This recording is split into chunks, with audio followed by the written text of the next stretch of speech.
মন মন মানুষের এমন একটা জিনিস যা তার সমস্ত শরীরকে পরিচালনা করে। মন কখনো হঠাৎ করে খারাপ হয় না, কোনো না কোনো কারণ অবশ্যই থাকে। তো মন যদি খারাপ থাকে তাহলে আমরা আমাদের কোনো কাজ সুষ্ঠুভাবে সম্পন্ন করতে পারি না।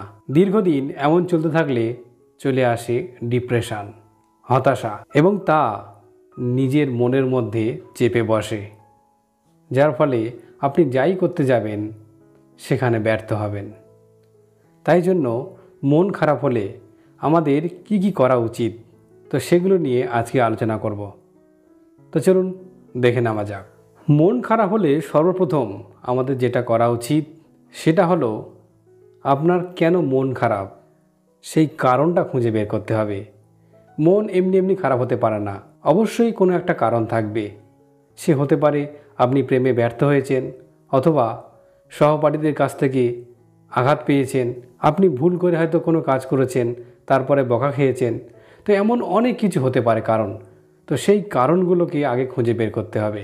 সমস্যাগুলো কোথায় সেই জিনিসটাকে আগে বের করতে হবে, তাহলে দেখবেন।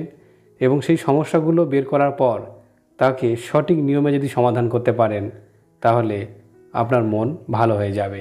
আপনার মন যদি হঠাৎ খারাপ হয়ে যায় তাহলে অবশ্যই আপনার বন্ধুদের খোঁজ খবর নিন। আপনার বন্ধুরা, আপনার সহপাঠীরা, অথবা অর্থাৎ আপনাদের কলিগদের সঙ্গে যোগাযোগ করুন, তাদের খোঁজ খবর নিন, তারা কেমন আছেন, কি করছেন। এমনভাবে কিছুটা সময় অতিবাহিত করতে পারলে দেখবেন আপনার মন ভালো হয়ে যাবে। তাদের নিজেদের কথা শোনা এবং আপনার কথা বলা, এভাবের মধ্যে দিয়ে দেখবেন আপনার মন খারাপের বিষয়টা একেবারে কেটে যাবে। মন খারাপ যদি দীর্ঘ হয় তাহলে অবশ্যই একটু ঘুরে আসুন। আপনার বাড়ির আশেপাশে যে সমস্ত জায়গা আপনাকে খুব আকৃষ্ট করে সেখানে একটু ঘুরে আসুন, এবং ঘুরতে যাওয়ার সঙ্গে সঙ্গে বিভিন্ন মানুষের সঙ্গে কথা বলুন, তাদের সঙ্গে একটু ভাব বিনিময় করুন, দেখবেন আপনার মন খারাপ কেটে যাবে। মন খারাপ কাটানোর জন্য আরেকটা গুরুত্বপূর্ণ পদ্ধতি হচ্ছে সাইক্লিং করা। অর্থাৎ মন ভালো করার জন্য সাইক্লিং করতে পারেন আপনি। এতে বাইরের পরিবেশে একটু ঘোরাফেরাও করা হবে, আবার শারীরিক ব্যায়ামও হবে। তাই চেষ্টা করুন প্রতিদিন বিকালে অন্তত একবার করে সাইকেল নিয়ে বের হওয়া। সাইকেল চালালে কেবলমাত্র শরীর ও মন ভালো হবে তাই নয়, বরং আপনার মনোসংযোগও বৃদ্ধি পাবে। অনেকে বই পড়তে ভালোবাসেন। হঠাৎ করে যদি মন খারাপ হয়ে যায় তো অবশ্যই কিন্তু বই পড়তে শুরু করে দিন। আপনার প্রিয় গল্প, আপনার প্রিয় কাব্য, আপনার প্রিয় উপন্যাস, যেটা আপনার ভালো লাগে সেটি খুঁজে অবশ্যই পড়তে শুরু করে দিন। দেখবেন যখনই আপনার ভালো লাগা গল্পটি বারবার বা উপন্যাসটি বারবার পড়ছেন তাহলে দেখবেন আপনার মন অবশ্যই ভালো হয়ে যাবে।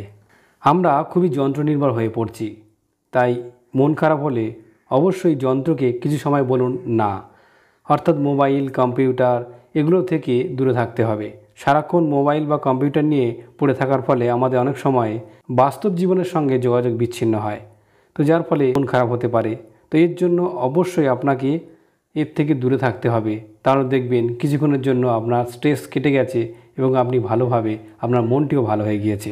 মন খারাপ দূর করতে হলে যে কাজটি আপনাদের করা উচিত সেটা হলো ঘর গোছানো। অনেকে আছেন ঘর গোছাতে ভালোবাসেন।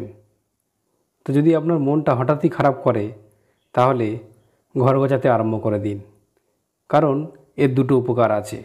প্রথমত, আপনার চারপাশ যদি সাজানো গোছানো পরিপাটি থাকে তবে স্বাভাবিকভাবেই মনটা ভালো থাকবে। দ্বিতীয়ত, ঘর গোছানোর মধ্যে আপনি যখন নিজেকে ইনভলভ করবেন তখন আপনার শরীর এবং মন দুটোই ভালো থাকবে। মন খারাপ দূর করার জন্য আর যে বিষয়টি আপনাদের মাথায় রাখতে হবে সেটি হলো আপনার যে শখের কাজ সেগুলি করা। অনেকে ধরুন কেউ কিছু করতে ভালোবাসেন, বিশেষ করে গান শুনতে ভালোবাসেন, কেউ কিছু কাজ, হাতের কাজ করতে ভালোবাসেন। সেগুলো যদি মন খারাপ হয় তাহলে সেগুলো আপনি করতে থাকুন, এবং একটা সময় পর দেখবেন যে আপনার মনটা ডাইভার্ট হয়ে গিয়েছে। আর শেষ যে কথাটি বলবো সেটা হচ্ছে মন খারাপ হলে স্নান করে নিন। সুন্দর করে যদি আপনি স্নান করতে পারেন তাহলে দেখবেন আপনার শরীরের একটা সজীবতা ফিরে পাচ্ছেন। তার ফলে আপনার মন খারাপটা অনায়াসেই দূর হয়ে যাবে। যদি এই সমস্ত কাজগুলি আপনি সঠিক নিয়মে করতে পারেন তাহলে আপনার মন খারাপ এক নিমেষেই দূর হয়ে যাবে।